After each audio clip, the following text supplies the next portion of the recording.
What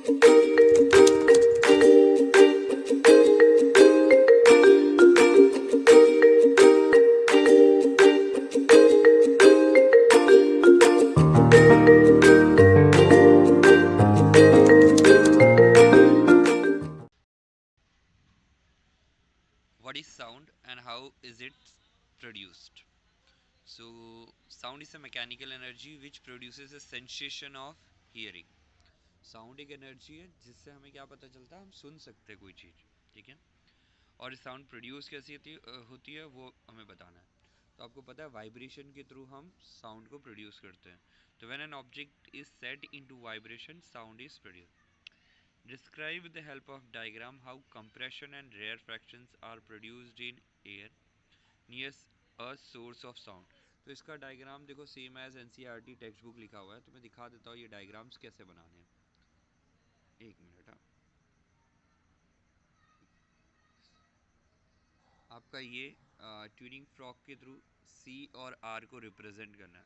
और इसके नीचे आपने अगर पढ़ा होगा तो आपने देखा होगा कि वेवलेंथ कैरेक्टरिस्टिक्स वो सारी चीज़ें इसी के बेसिस के ऊपर एक्सप्लेन की हुई। तो ये डायग्राम आपको वहाँ पे ड्रॉ करना है सी और आर को शो करते हुए। आई होप सेकेंड क्वेश्चन आपको समझ पड़ गया होगा, ये सेकेंड क्वेश्चन के लिए ही था। Okay. Why is sound wave called a longitudinal wave? Sound wave is called longitudinal wave because the particles of the medium vibrate in the direction of the propagation of wave. तो आपको पता है longitudinal waves parallel travel करती है। तो यहाँ पे जो साउंड वेव है उसको लॉन्गिट्यूडनल वेव इसलिए कहा जाता है क्योंकि ये भी पैरेलली ट्रैवल करता है ताकि आपके कानों तक और दूसरों के कानों तक ट्रैवल करके पहुँच सके। That's why it is called as longitudinal wave. हमारे पास दो टाइप की वेव्स होते हैं, ट्रांसवर्स वेव और लॉन्गिट्यूडनल वेव। तो ट्रांसवर्स वेव्स आपके एक ही जगह पे 90 डिग्री ऑसिलेट करती है ऊपर नीचे करके, और वहीं पे लॉन्गिट्यूडनल वेव क्या करती है, आगे की तरफ ट्रैवल करती है। That's why it's called longitudinal wave. Which characteristics of the sound help you to identify your friend by his voice while sitting with others in a dark room? तो भाई ये कैरेक्टरिस्टिक्स टिम्बर और quality की वजह से पता चलती है, जिसकी वजह से हम डिस्टिंग्विश कर सकते हैं अपने फ्रेंड की वॉइस या किसी की भी वॉइस। क्लियर है? Flash and thunder are produced simultaneously, but thunder is heard a few seconds after the flash is seen. Why? Flash और थंडर देखो दोनों ही एक ही बार में होता है, बट हमें साउंड की आवाज़ बाद में आती है और फ्लैश की तुरंत ही सुनाई दे जाती है। उसके पीछे का लॉजिक है स्पीड ऑफ लाइट और स्पीड ऑफ साउंड। आपको पता है स्पीड ऑफ लाइट आपकी 3 × 10⁸ मीटर पर सेकेंड है, वहीं पे speed of sound in air है 344 मीटर पर सेकेंड। तो आपको पता है इसमें जो फास्ट चलने वाला कौन है, लाइट। तो इसीलिए हमें लाइटनिंग पहले दिखाई दे जाती है और साउंड बाद में आती है। A person has a hearing range from 20 Hz to 20 kilohertz. एक person की hearing range दी है। What are the typical wavelengths of sound waves in air corresponding to this two frequency? Take the speed of sound in air as 344. तो आपको भाई ये calculation वाला समय है, तो यहाँ पे देखना lambda equals to C by V करके लेना है। ठीक है, लैम्बडा क्या आपका वेवलेंथ, जब 20 हर्ट्स केस वन में 20 हर्ट्स है तो आपकी वेवलेंथ आएगी 17.2 मीटर। ठीक है, सेकेंड केस जब 20 किलो हर्ट्स है तो आपकी वेवलेंथ आ जाएगी 0.0172। आप कैलकुलेट कर लेंगे सी बाई वी के फॉर्मूले से। ठीक है। Two children are at opposite end of an aluminium rock. One strike the end of the rod with a stone. Find the ratio of time taken by the sound wave in air and in aluminium to reach the second child. Given velocity of sound in air and aluminium is this one. So, since distance traveled by both sound wave is same, therefore we have to take it as d ले लो। Suppose करो जो one and से दूसरे and में जाने का aluminium rod है वो डिस्टेंस है, उसके बीच की डिस्टेंस डी है। तो हमें इन शॉर्ट निकालना है T aluminium upon T air, जो कि होगा क्या, V air upon V aluminium. तो वी एयर आपका 346 है और यहाँ पे टी एयर की जगह पे जो आपकी वेलोसिटी ऑफ एल्यूमिनियम है 6420। ये हमें कहाँ से मिली, तो हमें ये टेबल में से मिल जाएगी। ठीक है, आपके जो टेबल है सॉलिड लिक्विड गैस में साउंड की स्पीड क्या होती है वहाँ से मिल जाएगा। Frequency of source of sound is 100 hertz. Frequency हमें दे रखी है 100 हर्ट्स, फ्रीक्वेंसी हमें 100 हर्ट्स दे रखी है, मतलब एक सेकेंड में 100 ऑसिलेशंस हो रहे हैं।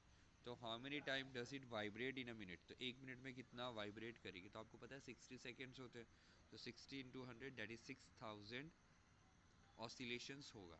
ठीक है, और number of vibration produce in 60 second क्या हो जाएगा, 6000। Does sound follow the same laws of reflection as light does? Explain. Yes, by sound and light follow the same laws of reflection. जो कि लॉ है, angle of incident at the point of incident is equals to angle of reflection, और at the point of incident the incident sound and the normal and the reflected sound wave lie in the same plane. ये आपके textual questions हो रहे हैं। ठीक है, तो question number 10 पे आते हैं, 9 क्वेश्चन तक हो चुके हैं। When a sound is reflected from a distinct object, an echo is produced. Let the distance between the reflecting surface and the source of sound production remains the same. Do you hear echo sound on a hotter day? आपको पता है speed of sound depend करती है temperature के ऊपर। तो hotter day में speed of sound बढ़ जाएगी, और एको प्रोड्यूस होने के लिए आपको कुछ कंडीशंस होती है। ठीक है, तो वो कंडीशन अगर मीट नहीं होगी तो हमें एको प्रोड्यूस होता हुआ नहीं दिखाई देगा। आप क्वेश्चन देखते हैं।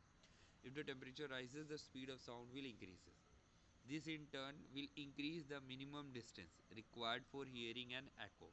No echo is heard because the distance between the source of sound and the reflecting body does not increase. जैसा कि मैंने बोला था, साउंड की स्पीड बढ़ जाएगी तो आपका जो रिलेशन है 0.1 सेकेंड वाला रिलेशन भी यहाँ पे काम नहीं करेगा जो टाइम टेकन है, तो हमें एको नहीं सुनाई देगा। क्लियर है। Due to practical applications of reflection of sound, तो एक मेगाफोन, रिफ्लेक्शन ऑफ साउंड का स्टेथोस्कोप, ये दो एग्जांपल्स है आपके किसके, reflection of sound. A stone is dropped from the top of tower 500 meter high into pond of water at the base of tower. When is the splash heard at the top? अब भाई ऊपर से किसी ने stone फेंका pond के अंदर, और वो पॉन्ड के अंदर जो स्प्लैश क्रिएट हुआ उसकी साउंड कब उसे सुनाई देगी। तो यहाँ पे दो कंडीशन है टाइम की, T1 और T2। आपको पता है वो दे रखा है distance, that is S 500 metre का, G उसी के सामने दे रहा है, और इनिशियल वेलोसिटी आपकी क्या होगी, 0। आप कैलकुलेट करेंगे S equals to U T plus 1/2 GT square के साथ, तो आपको मिल जाएगा T1, जो कि आपका होगा 10 सेकेंड। कैलकुलेशन आप खुद देख सकते हैं यहाँ पे। और दूसरे वाले केस में हम सिंपल फार्मूला लेंगे, speed equals to distance upon time, तो टाइम हो जाएगा डिस्टेंस अपॉन स्पीड, तो उसमें मिलेगा हमें 1.4 सेकेंड। तो time T2 1.4 second, time T1 10 second, इन दोनों को आप ऐड करोगे तो आपको मिलेगा 11.4 सेकेंड। तो ये टोटल टाइम लगा जो कि साउंड को उस इंसान पे रीच करने के लिए। अब a sound wave travels at a speed if its wavelength दिया हुआ है, what is the frequency of the wave, will it be audible। तो अगेन हम सिंपल फार्मूला यूज़ करेंगे जो कि है फ्रीक्वेंसी का v अपॉन लैम्बडा। ठीक है, तो आपकी स्पीड ऑफ साउंड दे रखी 339 अपॉन 0.01, बिकॉज सेंटीमीटर में था तो मीटर में कन्वर्ट करना पड़ेगा, 22,600 जो 22,600 हर्ट है। तो आपको पता है ह्यूमन हियरिंग रेंज 20 हर्ट्स तक होती है, 20,000 हर्ट, 20 हर्ट्स टू 20,000 हर्ट्स। तो यहाँ पे हमें ये ऑडिबल नहीं होगा। What is reverberation, how can it be reduced. Reverberation क्या होती है, तो reverberation is the repeated multiple reflection of sound in any big enclose space. It can be reduced by covering the ceilings and wall of the enclosed space with some absorbing material like fiber wood, loose woolens, etc. Reverberation वो sound होता है जो repeat तो होता है but हमें समझ नहीं पड़ता। ठीक है। What is loudness of sound? What factor does it depends on? तो भाई loudness of sound is the effect produced in the brain by the sound of different frequencies. The loudness of the sound depends on the distance of the observer from the source of sound. Lesser the distance, louder the sound. It increases with the increase in amplitude and the area of the vibrating body. तो भाई यहाँ पे इतने factors है। पहला तो observer, observer means listener, और जहाँ से साउंड प्रोड्यूस हो रहा है उस पर भी डिपेंड करता है, एम्पलीट्यूड पे भी डिपेंड करता है, और एरिया ऑफ वाइब्रेटिंग बॉडी पे भी डिपेंड करता है। House ultra sound use for cleaning, तो भाई अल्ट्रासाउंड आपको पता है यूज़ होता है क्लीनिंग पर्पज़ के लिए। The object to be cleaned is put in a tank fitted with ultrasonic vibrator.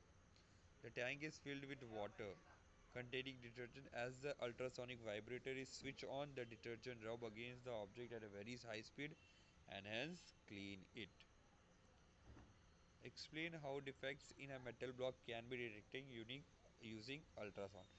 तो अल्ट्रासाउंड का एक और एप्लीकेशन है जो कि फ्लॉस और क्रैक्स को डिटेक्ट करता है. तो ultrasound waves are allowed to pass through metal block to which detectors are fitted. If there is a small defect in the metal block, like an air bubble or a crack, then the ultrasound waves are reflected from such spots. Metal block, if defective, is indicated by the reflected ultrasonic waves. That clear? ये कुछ extra questions है अगर आपको करने हो तो sound chapter से related, जो कि आप यहाँ पे देख सकते हैं मल्टीपल फॉर्म में. ये आपको पाउस करके आंसर्स लिखने हैं, फिर आपको लास्ट में मैं आंसर्स दूंगा इनके, तो हमको आंसर्स के चेक करने हैं.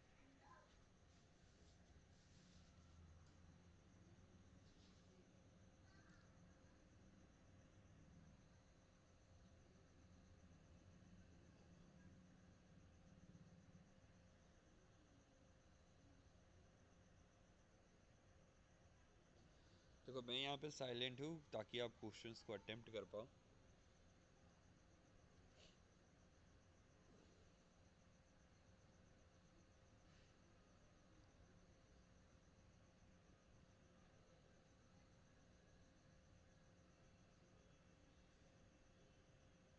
ठीक है, 7 तक 7 के ऑप्शंस ये रहे.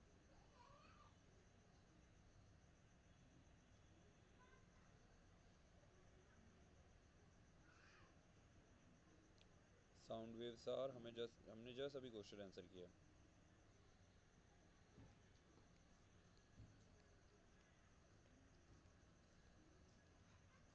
टेन नंबर आई होप हो गया होगा.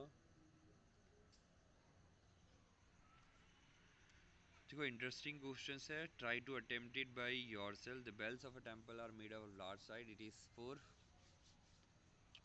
4 ऑप्शन है, एक ऑप्शन आपका सही आएगा. ठीक है, फिर और बाकी एमसीक्यूज भी है.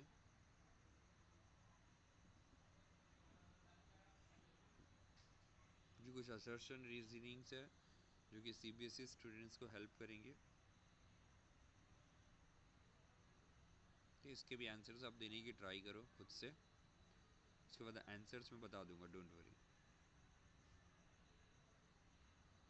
ये सारे आंसर्स आपके एमसीक्यू के हैं. ठीक है, what ever you have ticked, go through it. 13 question थे, उसके 13 आंसर्स हैं. इसके बाद अब असर्शन रीजन के देख लो. ये तो 5th क्वेश्चन तक आ ही गए थे हम. तो ये 5th के भी आंसर्स देख लो. ठीक है, असर्शन वापस से देख लेते एक बार.